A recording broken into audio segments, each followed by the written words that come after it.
Hey Crystal, so I looked over your lesson plan and here's my feedback. I really like the flow of your lesson plan. You know, you're digging way back into reviewing prior content knowledge so you know that that's solid before you move on to the new content knowledge. I think that really, honestly, the only thing I see in this lesson plan is that there's kind of so much review time that you don't spend a lot of practice and application time. And I wonder if what would happen if we kind of flip-flop that ratio.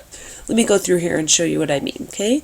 So obviously you chose the perfect evidence outcome, and your objectives for the day are well aligned, and I think your assessments will give you some really good information knowing if your students, for you to understand if your students know the information, okay?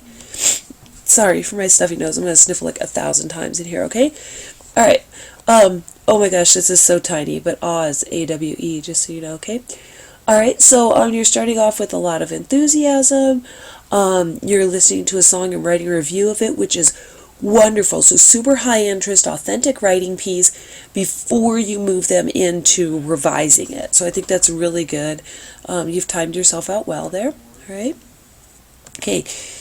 Talking to them about talking to them, right, what are some things a sentence needs in order for it to make sense, okay?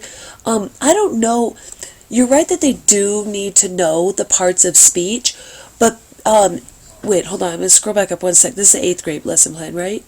Yeah, So it's an 8th grade lesson plan, and so they do need to know parts of speech, but I wonder if this is time here in this part of the lesson plan that could be better used later when you get down to, having them put their thoughts into action. Okay, I'll keep going and show you what I mean, all right? So word choice is important. Good writers use it. Perfect, so you're really kind of driving home the purpose of what we're doing, all right? All right. So we move down here, and you talk about why editing is so important. It's a little bit of a repeat from what you did up here. Good writers understand that reading involves interpretation, and without the right cues, readers may not understand things the way the writer wanted them to. You can almost kind of combine that with some of the thoughts that you have down here and some of the thoughts that you have down here. The editing's important, okay? All right, so, kind of like squish up this first part of the lesson plan, so as you're moving through, so that you've got time and patience to move through clauses, and then you could spend a lot of extra time on the revision stuff, all right? Okay, so your direct instruction is straightforward, nicely done. I like that you kind of flip-flop back and forth, which is one of the things I like about this lesson plan, the flow of it, right? So you go like from direct instruction to some examples, to checking on their knowledge. Okay, hold on one sec. I gotta scroll over here. Okay, all right. Oh, scrolled too much. Sorry about that. Okay, perfect. So, this flow of your direct instruction is really good. I think it has a nice pace to it, a nice back and forth. All right. Okay, so moving through that, this is great. I love this is great. You did a great job here. Okay, so we're just gonna move through this stuff here. Okay, look at you wrapping back and reviewing, you pushing forward, moving on. Okay, nice. I think you meant fragment right here. A dependent clause is a fragment, okay? Okay, going through the notes. Here, the learning activity. Here's where I was wondering if you could buy yourself some extra time. So you have edit my review of the song. Show a run-on and explain what has happened and model how it can be fixed. Show a fragment, model how you can correct it.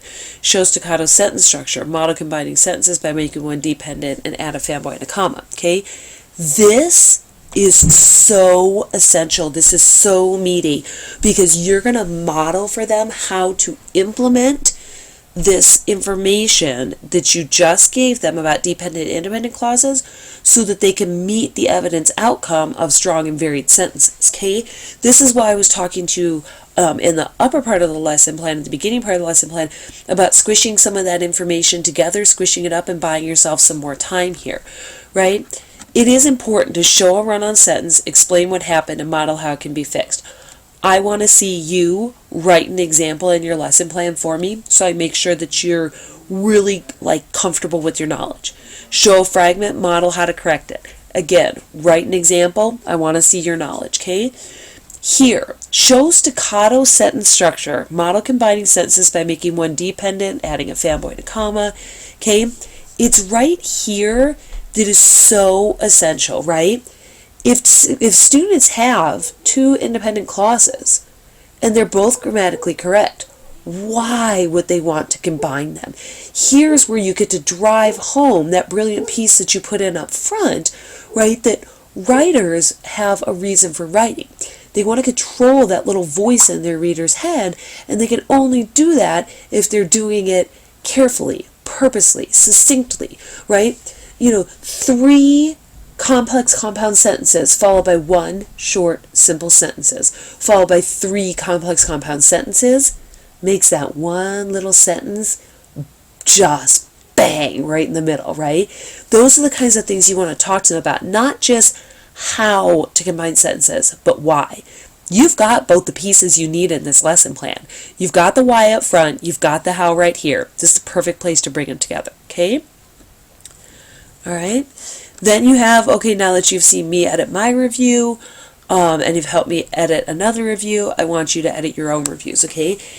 Give them some sentence stems right here. Have them ask themselves questions like, how many sentences in this paragraph did you write were, contained an independent and a dependent clause? How many were just an independent clause? What happens to your writing when you have just independent clauses? What would happen if you combine 2 of your independent clauses?